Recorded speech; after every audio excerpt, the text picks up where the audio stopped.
Even if you grew up in a neglectful or abusive household, it's not too late to create a vision of what you want in your life, what you want in a relationship. And too often, those of us with past trauma cast around for a partner with no clear sense of what would be good for us. We're driven by how partners see us and whether they love us and whether they leave or stay with us.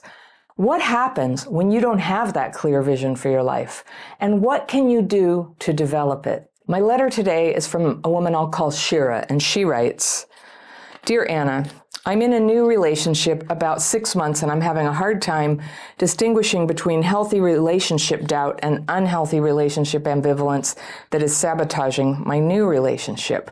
All right, I've got my fairy pencil. I'm going to go through Shira's letter and circle things I want to come back to on a second reading. But let's go through and see what's going on. She says, "I'm 35 years old and I've had 3 previous long-term relationships, having lived with 2 partners. I'm only now untangling the unhealthy patterns and childhood dysfunction that have haunted my relationships.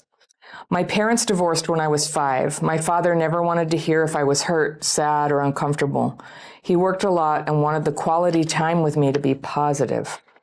He remarried when I was 17 and would make it painfully obvious to me that my stepmother and stepsister's feelings were more important by scolding me and telling me to apologize or greet them properly if they complained to him.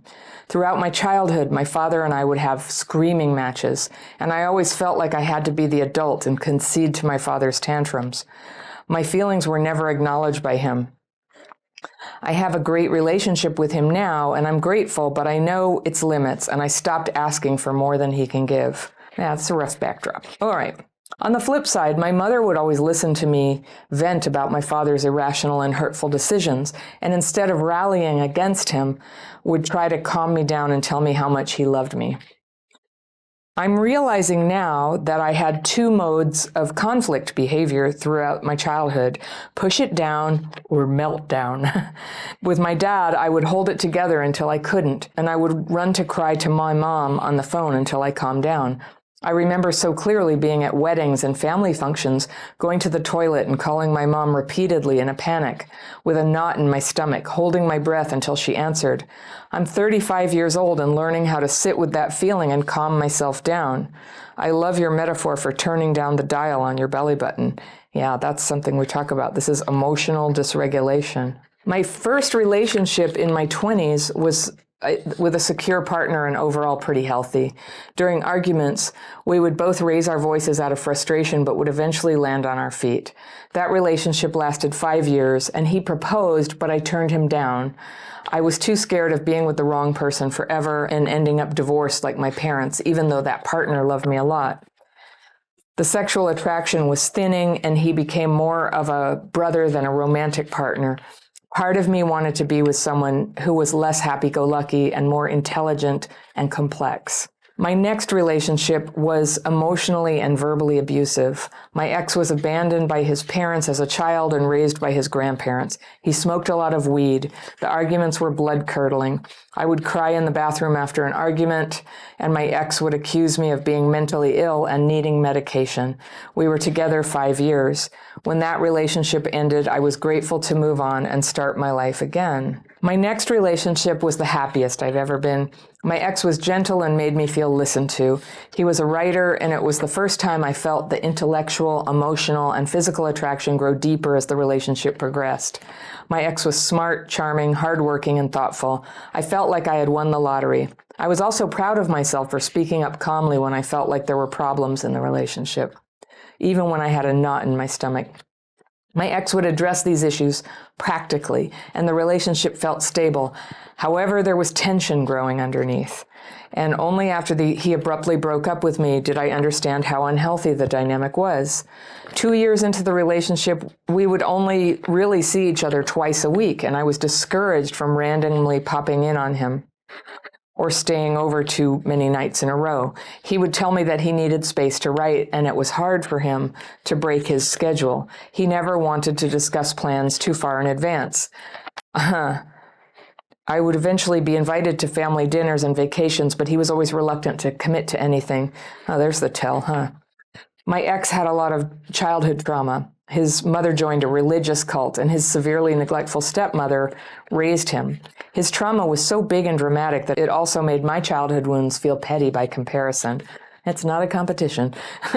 I held myself together, and I thought that I did so well, but when he broke up with me, he told me it was because I dumped my emotions on him. Now, in hindsight, I can see how similar he was to my father, always prioritizing his work over me, not having space for my feelings. Yeah, I think that could also be called avoidant, an avoidant person. I see a lot of features of that in there, and that's a hard situation. You can't win, can you? Ending that relation, and by the way, with an avoidant, your feelings will feel like too much. If you have like a normal level of emotion, they will feel like too much. And since in the past you had some emotional dysregulation, maybe you're not at the halfway point, maybe you're a little more towards higher emotions. And avoidants hate that. Okay. Ending that relationship was one of the hardest things I've been through. Being told by someone that I love that my feelings were too big and therefore the relationship was not viable. They were too big for him. I went to a lot of therapy to unravel this. Now I'm in a new relationship and I'm struggling to feel comfortable. My new boyfriend is handsome, kind, goofy, generous, and patient. He wakes up early just to make me coffee and pack my car for work. I like the sound of this guy. I can talk about the relationship without getting a knot in my stomach. When we argue, he asks me questions about how I feel, and for the first time, there is space for me to work through my emotional flooding. Okay, emotional flooding. So you do get dysregulated. Okay. So there's space for me to work through my emotional flooding with someone patient with me. That's really nice. I know that all of these things are the good signals that I should be leaning toward. Other things give me pause, though. For one, we have different levels of ambition. I have a master's degree and I freelance to support my art practice. I work hard to be able to live comfortably while pursuing passion projects. My boyfriend never finished university. He's highly intelligent but unmotivated. He works as little as he can and lives with a roommate to lower his living costs. He wears shoes until they're barely holding themselves together. His car is filthy and his favorite hobby is talking to people on the street. He prides himself on his individuality, his life philosophy, and his rejection of material things. I admire that he meditates, reads philosophy, and prioritizes relationships with people over things. But I don't want to live like a monk. He doesn't think that we are incompatible. He thinks that everything is workable, and he's invested in the relationship. I don't know if I'm being too superficial or realistic, and my past relationships have destroyed what little confidence I had in my gut feeling. On paper, my new boyfriend is not a catch. He's 40, has never had a relationship, lives with a roommate, and works at a job he dislikes as little as he can. But his intelligence, depth, self-awareness, and priority in having a good relationship make me feel like the right boxes are checked, and I'm wrong to have doubts.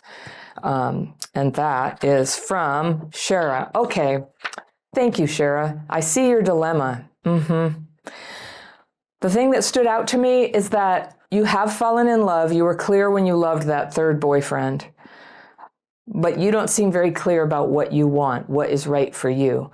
You had that one who was very secure, but it was kind of boring for you, and you didn't accept his proposal because you just felt like he was the wrong one. You said you were afraid you would be married to the wrong one. So that means it didn't feel right to you. You were not compelled to marry him. And that's fair. But at that point, then you kind of took a turn down, as we sometimes do with trauma. And your childhood was pretty, it explains a lot. And you can sure understand why this area of life is difficult, or why there might be sort of a vacuum where a sense of who you are and what would be a good partner for you would have been. But these guys are all so different, aren't they? And so there was like boring guy, there was weed smoking guy who, said you should be on meds, couldn't deal with your emotions. Then there was this sort of intellectual guy who couldn't deal with you in a broad sense of the word, and didn't want you around all the time and thought your emotions were too much, sounds avoidant. And now you've got this guy who's like really connecty, that connecty thing that you're looking for. It seems like each boyfriend is sort of like the antidote to the one before, sort of corrects the problem of the one before, but isn't moving in a direction.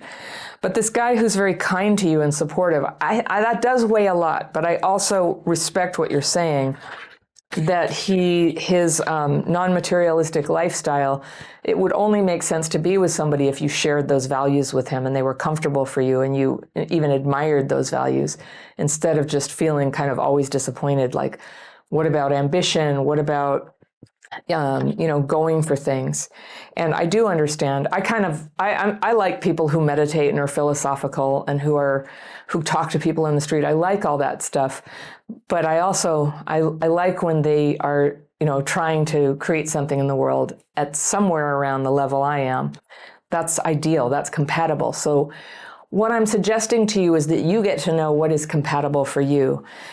And it's just so common for people who had trauma. There's this, there's just like this kind of empty spot where I think when kids were really attended to emotionally and materially by their parents, they were there for them, helping with the homework, not tantruming like your dad. And, that you were seen and you were heard and they were helping you understand who you were. That's a lot what good parenting is, helping kids hear themselves and see themselves and interpret when they seem to really like to dance, to be like, maybe you would like a dance class. Oh, look how you dance. That's great. That's what a good parent does. They don't just sort of stay sucked into their own problems all the time and let you sort of live in a vacuum, because that's what happens. You grow up and you struggle to know, like, what am I into? What do I like? So I know that you got a master's degree, and I know that you do freelancing to support your art.